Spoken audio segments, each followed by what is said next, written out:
nós também eigenlijk na missa de Santa Cruz, quando nós começamos com a celebração de Ambulance Week, que tá teco dia sábado, teco dia domingo. Então nós queremos pôr toque um tiki luz riba trabajador nang esimang aqui mirando trabou hopi profissional que não está sendo.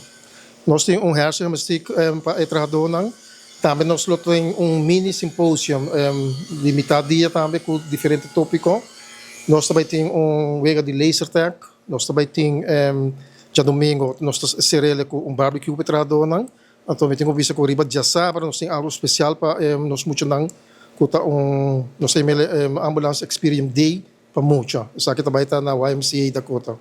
Osa nós personal tá hopi bom train capacita, nós tem material nang nós podemos serviço optimal.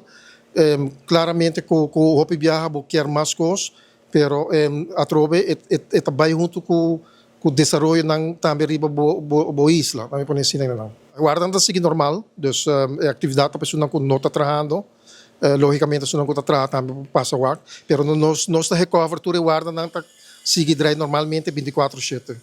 O trabalho que está algo que sempre me gusta, é algo que está track me an, é ajuda-me para cuidar da gente, já para melhorar minha qualidade de cuidado. Sempre mestre as bijscholing, nascholing, está em Samta oferecer diferentes tipos de training para manter a qualidade de cuidado optimal. Sim, esse man aqui de EMS Week, Ambulance Week, nós celebra worldwide EMS Week, então está dedicado a tour e trabalhador e paramédico EMTers ng mundo.